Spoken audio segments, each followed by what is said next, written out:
دفعہ ایئرپورٹ پہ خاتون نے پوچھا کہ بھئی ہمارے شوہر جو ہیں وہ ایک سال کے لیے ملک سے باہر رہتے ہیں، تو ہمارے لیے یہ تو نیچرل ہے نا، وہ کہتے ہیں ہمیں پھر برائی کے خیالات آنا شروع ہوتے ہیں.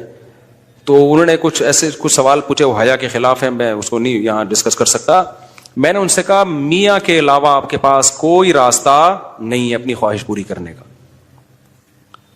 تو وہ کہنے لگے پھر ہم کیا کریں، میاں بھی مجبور ہے. وہ کہہ رہے میں کیسے، اور اپنے ساتھ رکھ نہیں سکتا میاں، کیونکہ جو ہے وہ اس کے پاس اتنی تنخواہ نہیں ہے کہ بیوی کو رکھ سکے.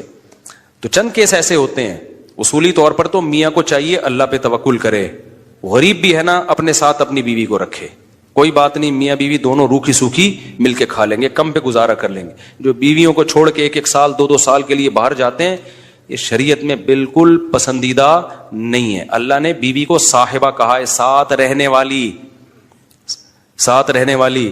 مجھے وزیر آباد میں 1 مہینہ رہنا تھا، یہ بات ہوگی 2006 یا 2007 کی. انہوں نے کہا کہ 1 مہینہ آپ نے یہاں اسٹے کرنا ہے.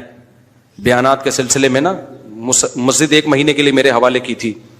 تو میں نے کہا بھائی میں تو بیگم کے بغیر 1 مہینہ نہیں رہ سکتا، بچے بھی تھے میرے. تو میں نے کہا 1 مہینہ میں نہیں رہ سکتا، مجھے بیگم بچے چاہیے، ان کا بھی ٹکٹ دو تو میں یہاں رہوں گا ورنہ نہیں رہوں گا. تو انہوں نے پھر بیگم بچوں کا بھی ٹکٹ دیا. وہ گھر والوں کے ساتھ رہ لیتے ہیں آدمی تمیز سے، ورنہ بیگم کے بغیر ہمارے لیے تو بڑا مشکل ہے اتنا لمبا عرصہ رہنا. مجبوری میں رہنا پڑتا ہے تو ایک الگ بات ہے، لیکن ہے مشکل کام. چاہے کتنے بھی آدمی کے میاں بیوی میں جھگڑے ہو نا، نہیں رہ سکتا بھائی. تو 1 سال کے لیے پتہ نہیں کیسے رہ لیتے ہیں لوگ بیگم کے بغیر. ٹھیک ہے ان کی مجبوری ہوتی ہے، میں مانتا ہوں، لیکن اس میں کوشش کرو اللہ پہ توکل کرو. بیگم روکھی سوکھی کھا لیں گے، لیکن اللہ میاں نے بیگم کو صاحبہ کہا ہے قرآن میں. صاحبہ کا مطلب ساتھ رہنے والی. صاحبہ کا کیا مطلب ہے؟ ساتھ رہنے والی. تو اس کا مطلب جب شادی ہو گئی تو وہ پھول ترو کی طرح تمہارے ساتھ چپک گئی ہے. پھول ترو کی طرح اس لیے کہہ رہا ہوں کہ لوگ پسند نہیں کرتے، لیکن اللہ نے اس کو آپ کے ساتھ کیا کر دیا ہے، چپکا. اب جہاں جاؤ گے بیگم صاحبہ ساتھ ہوں گی. آپ شارٹ ٹائم کے لیے جانے کا الگ بات ہے، لانگ ٹائم کے لیے جانا ہے تو بیگم آپ کے ساتھ اللہ نے بولو چپکا دیے. وہ خود بھی گناہ سے بچے گی، تم بھی گناہ سے بچو گے. تو اس لیے یہ طریقہ ٹھیک نہیں ہے سال کے لیے میاں بیوی کا دور رہنا. اور پھر خواتین بھی پریشان ہوتی ہیں. تو گناہ کسی کے لیے بھی حلال نہیں ہے. میں نے اس خاتون سے کہا کہ 1 سال آپ کا شوہر باہر ہے، کیا اس کے لیے حلال ہے گناہ کرنا وہاں پہ؟ جب اس کے لیے حلال نہیں ہے تو آپ کے لیے بھی حلال نہیں. تو اللہ میاں نے صرف یہی رکھا ہے کہ ایک دوسرے کی خواہش پوری کر سکتے ہیں میاں بیوی، اس کے علاوہ ان کے پاس کوئی آپشن نہیں ہے. تو اب پھر بھی نہیں آ رہا میاں، تو میں نے ان خاتون کو یہ کہا کہ اپنے آپ کو بزی رکھیں. آپ کیا رکھیں بھائی؟ کوئی پازیٹیو ایکٹیویٹیز میں اپنے آپ کو کھپا دیں. ایسی موویز تو ویسے بھی ٹھیک نہیں ہے دیکھنا، خاص طور پہ فحش موویز دیکھنا اور ٹک ٹاک پہ صبح و شام بے حیائی. تو جب یہ انسان کی عادت ہے، جب وہ اپنے آپ کو کسی پازیٹیو کام میں لگا دیتا ہے نا، تو چند دن پھر یہ جھٹکے لگیں گے، اس کے بعد انسان نارمل. کئی لوگ ہیں جو 1 سال گھر سے باہر رہتے ہیں، مجبوری میں بیویاں بھی رہتی ہیں، وہ گناہ نہیں کرتے. وجہ کیا ہے کہ وہ سوچتے ہی نہیں نا اس بارے میں، وہ اپنے آپ کو بزی رکھتے ہیں، مصروف رکھتے ہیں. تبلیغی جماعت میں سال کے لیے لوگ جاتے ہیں. میں تو اس کو صحیح نہیں سمجھتا، بیگم کو، جوان بیوی کو چھوڑ کر جاؤ آپ. لیکن بہرحال جو جاتے ہیں تو وہ گناہ تھوڑی کرتے ہیں، بچے رہتے ہیں، کیونکہ وہ ایک خاص ترتیب میں اپنے آپ کو جوڑ چکے ہوتے ہیں. بہرحال یہ نہیں ہے اس کو. تبلیغی جماعت میں سال کے لیے جا رہے ہو، اگر شادی شدہ ہو بیگم کو بھی لے کے جاؤ ساتھ میں. ہم تو یہی کہتے ہیں تبلیغ والوں سے بھی، بھائی اگر سال کے لیے جا رہے ہو نا، تو یہ زمانہ بہت خطرناک زمانہ ہے. حضرت عمر نے جہاد میں نہیں چھوڑا تھا، تو یا اس کے لیے جو ہے وہ ایجڈ ہو گئی ہے، بوڑھی ہو گئی ہے، ایک الگ بات ہے. لیکن آج کل بہت مسائل کھڑے ہونے کا خطرہ ہوتا ہے. لوگ کہتے ہیں نہیں فلاں سال کے لیے گیا کوئی مسئلہ نہیں ہوا. بھائی مسئلہ ہونے پر حکم کا مدار نہیں ہے، فتنے پر حکم کا مدار ہے، خوف پر. بے پردگی جب ہوتی ہے تو لازمی زنا نہیں ہوتا، لیکن زنا کا خطرہ ہوتا ہے. تو خطرے کی بیس پہ شریعت نے عورت کو پردے کا حکم دیا ہے. سمجھ رہے ہو؟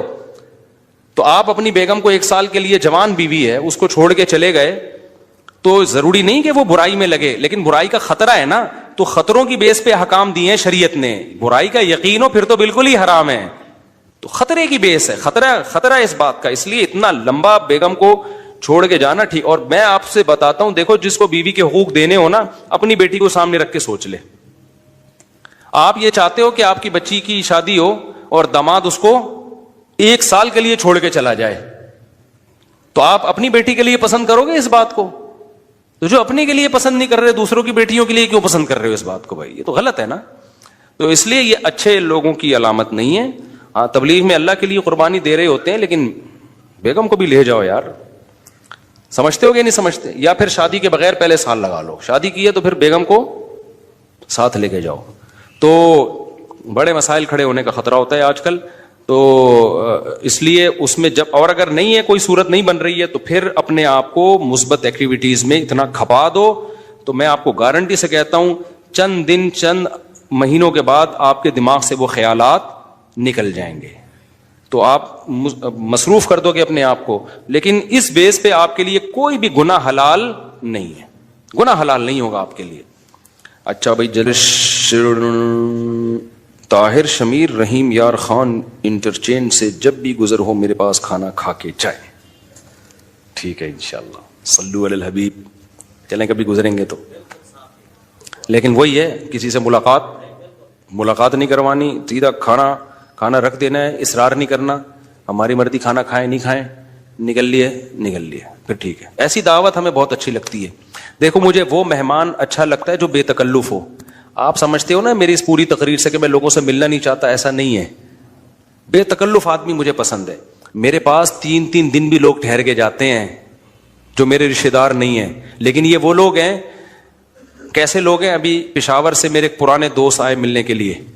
آئے, میں نے کہا السلام علیکم, کیا حال ہے, سب سیٹ چل رہا ہے, الحمدللہ. اس کے بعد پتہ نہیں میں بھول گیا, وہ خود ہی جا کے کھانا کھا رہے ہیں. میں تو مصروف آدمی ہوں بھائی, خود ہی کھانا کھا رہے ہیں, لیکن برا نہیں محسوس کر رہے. پھر جب مجھے ٹائم ملتا ان کو بلا لیتا, آ جاؤ یار بیٹھتے ہیں, جا بھائی چائے بنا کے لاؤ, بھائی ان کو بھی پلاؤ مجھے بھی پلاؤ. پھر کھانے کے ٹائم پہ مجھے یاد آیا, ارے وہ آئے ہوئے ہیں. میں نے کہا آپ بھی آ جاؤ کھانا کھا لو. انہوں نے کھانا کھا لیا, صحیح ہے نا. پھر بھول گیا میں, کہاں گئے پتہ نہیں کہاں گئے. پھر اگلے دن مجھے یاد آیا, اڑے بندہ آیا ہوا ہے بھائی, لیکن وہ ناراض نہیں ہو رہا. پھر میں آیا, جب میں فارغ ہوا میں نے کہا آ جاؤ یار, میں نے فلاں جگہ جانا ہے بیان کے لیے, آپ بھی میرے ساتھ ہی گاڑی میں آ جاؤ. اپنے ساتھ گاڑی میں بٹھایا, لے گئے ان کو, بیان کیا, گھمائے, پھر آیا اپنے ساتھ ہی واپس لے. پھر بھول گیا میں, پتہ نہیں بندہ گیا کہاں پہ. تو وہ ناراض نہیں ہوئے. 3 دن اسی طرح ہم نے ہنسی خوشی گزارے. اس کے بعد وہ نکل لیے. انہوں نے کہا میں پشاور پہنچ چکا ہوں. میں نے کہا یار کوئی میری طرف سے کوتاہی ہو گئی, معاف کر دینا. کہہ رہے کہنا تو یہ چاہیے تھا, بدتمیزی کی انتہا کر دیا آپ نے. لیکن وہ خوش تھا. تو ایسے بندے 100 دفعہ ہیں. میں نے تو ایک کمرہ اسپیشل مہمانوں کے لیے بنایا ہوا ہے, واش روم کے ساتھ, کہ مہمان آئیں اسٹے کریں یہاں پہ.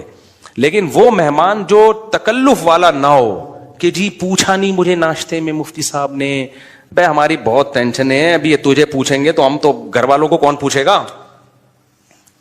ہاں کوئی بہت میرے ٹیچر آ جائے نا, استاذ آ جائے, معزز مہمان, کوئی بہت ہی اپر لیول کا, میرے ٹیچر آ جائے, میرا چاچو آ جائے, وہ چاچو تو میرے بیچارے انتقال ہو گیا, میرے ماموں آ جائیں, تو ان کے ساتھ یہ سلوک نہیں ہوگا.